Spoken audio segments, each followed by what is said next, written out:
Pour faire du bon lait, il faut des bêtes qui soient bien, qui soient détendues, qui soient tranquilles et que c'est pour ça que le bien-être animal, c'est pas une mode et que c'est la base de tout éleveur qui aime son métier.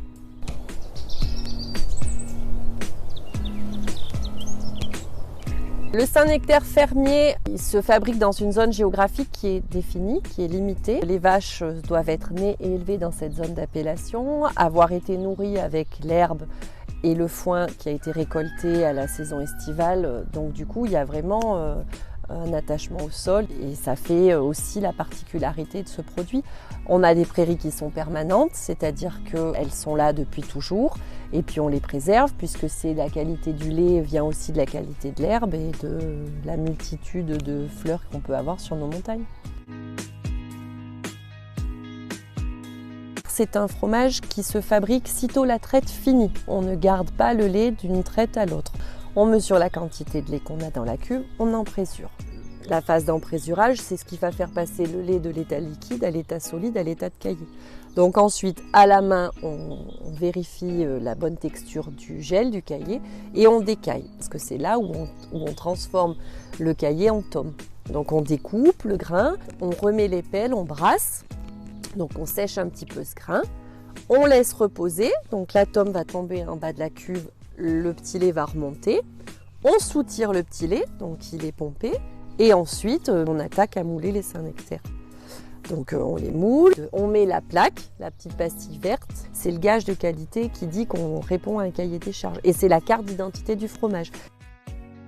On sale, on met la toile, on met le cercle, on met sous presse, puisque le Saint-Nectaire, c'est un fromage à pâte pressée, non cuite. Ensuite, quand il a passé 8 heures sous presse, on démoule. On met en chambre froide, il y passe entre 48 à 72 ou même un peu plus heures. Et de là, il rentre en cave d'affinage, minimum 28 jours.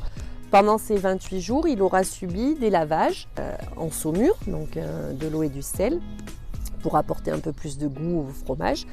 Et puis ensuite, il sera frotté, retourné jusqu'à la consommation, jusqu'à sa sortie sur l'étape du consommateur.